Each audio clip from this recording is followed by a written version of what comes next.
হায়দ্রাবাদে এবার যা গরম পড়েছে, মাঝে মাঝে তো 40 ক্রস করে 41 ডিগ্রি অবধি পৌঁছে যাচ্ছে। ছেলে যখন স্কুল থেকে ফেরে পুরো ঠাটা রোদ। এই ভর দুপুরবেলার গরমে ছেলে স্কুল থেকে ফিরে নিশ্চয়ই হালকা পাতলাই কিছু খেতে চাইবে। মাম্মা আজকে লাঞ্চের জন্য কি বানিয়েছো? আর কিছু পাতলা বানিয়েছো তো, এখন খুব গরম। ঠিক জানতাম এই রকমই কিছু বলবে তুমি। যতই হোক, মায়ের মন বলে কথা, আগে থেকে যেন কিছু টের পেয়েই যায়। আর সত্যি বলতে এই গরমে একদম মশলাদার খাবার খেতেই ইচ্ছে করে না। তাহলে চলো, ছেলের মন বুঝে আজকে কি সিম্পল মেনু ছিল লাঞ্চে সেটাই তোমাদের সঙ্গে শেয়ার করি। প্যানে অল্প সর্ষের তেল গরম করে জিরে আর পেঁয়াজ কাঁচা লঙ্কা দিয়ে অল্প আগে একটু ভেজে নিলাম। পেঁয়াজটা একটু বেশ লাল লাল করে ভাজতে হবে। তারপর পরিমাণ মতো নুন দিয়ে দিলাম যাতে পেঁয়াজটা বেশ নরম হয়ে যায়। নুনটা একটু হাতে রেখেই দিলাম, কারণ আলু সেদ্ধ করার সময় একটু নুন অল্প আগে দিয়েই রেখেছিলাম। এবার আলু সেদ্ধগুলোকে বেশ ভালো করে একটু আগে থেকে মেখে তারপর সেই কড়াইয়ের মধ্যে দিয়ে বেশ পেঁয়াজ কাঁচা লঙ্কার সঙ্গে বেশ মাখা মাখা করে বেশ সাঁতলে নিলাম। গরম গরম ভাত, তার সঙ্গে ছিল একটু হালকা ঝাল ঝাল করে আলু সেদ্ধ মাখা, আর সাথে ছিল একটু শশা। গরম গরম ভাতের সঙ্গে আলু সেদ্ধ পেলে ছেলে বলে আগে ঘি দাও, কিন্তু এই গরমে তো এত ঘি খাওয়া ভালো না। তাই বানিয়েছিলাম কাঁচা আম দিয়ে পাতলা করে মুসুর ডাল। এবার সেই পাতলা করে মুসুর ডালের রেসিপি চলো তোমাদের সঙ্গে শেয়ার করছি। এক বাটি মসুর ডালকে ভালো করে আগে থেকে ধুয়ে কুকারের মধ্যে অল্প নুন আর হলুদ দিয়ে সেদ্ধ করে নিয়েছিলাম।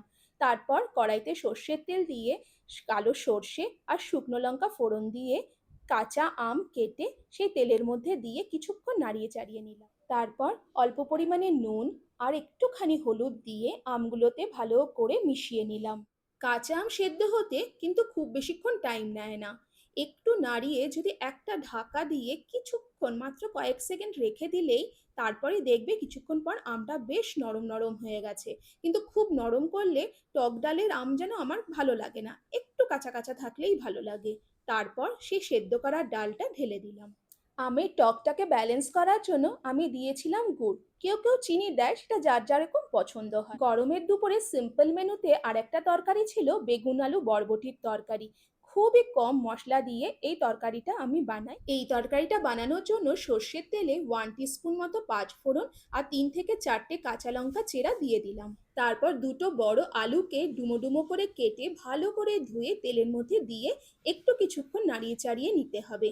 তারপর পরিমাণ মতন নুন আর পরিমাণ মতন হলুদ দিয়ে আরও একবার ভালো করে বেশ নাড়িয়ে চাড়িয়ে নিয়ে নিতে হবে। আলুগুলোকে 1 থেকে 2 মিনিট মিডিয়াম আঁচে ভাজলেই যখন হালকা একটু নরম হবে, দিয়ে দিলাম হাফ বেগুন কেটে।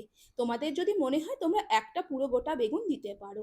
তারপর 1 ইঞ্চ করে কাটা কিছুটা পরিমাণ বরবটি। সব সবজিগুলোকে আরও একবার কিছুক্ষণ ভালোভাবে নাড়িয়ে চাড়িয়ে নিয়ে দিয়ে দিলাম 1/2 টিস্পুন মতো জিরে গুঁড়ো, 1/2 টিস্পুন মতো ধনে গুঁড়ো। তারপর বেশ দুটো বড় বড় সাইজের টমেটোকে খোসা ছাড়িয়ে আর দানা বাদ দিয়ে ডুমো ডুমো করে কেটে মিশিয়ে নিয়ে শুকনো শুকনো ভাবে তৈরি হয়ে গেল এই তরকারিটা। আমার এই সিম্পল মেনুর ভিডিওটা কেমন লাগলো প্লিজ জানিও, আর ভালো লাগলে চ্যানেলটা সাবস্ক্রাইব আর ফলো করো।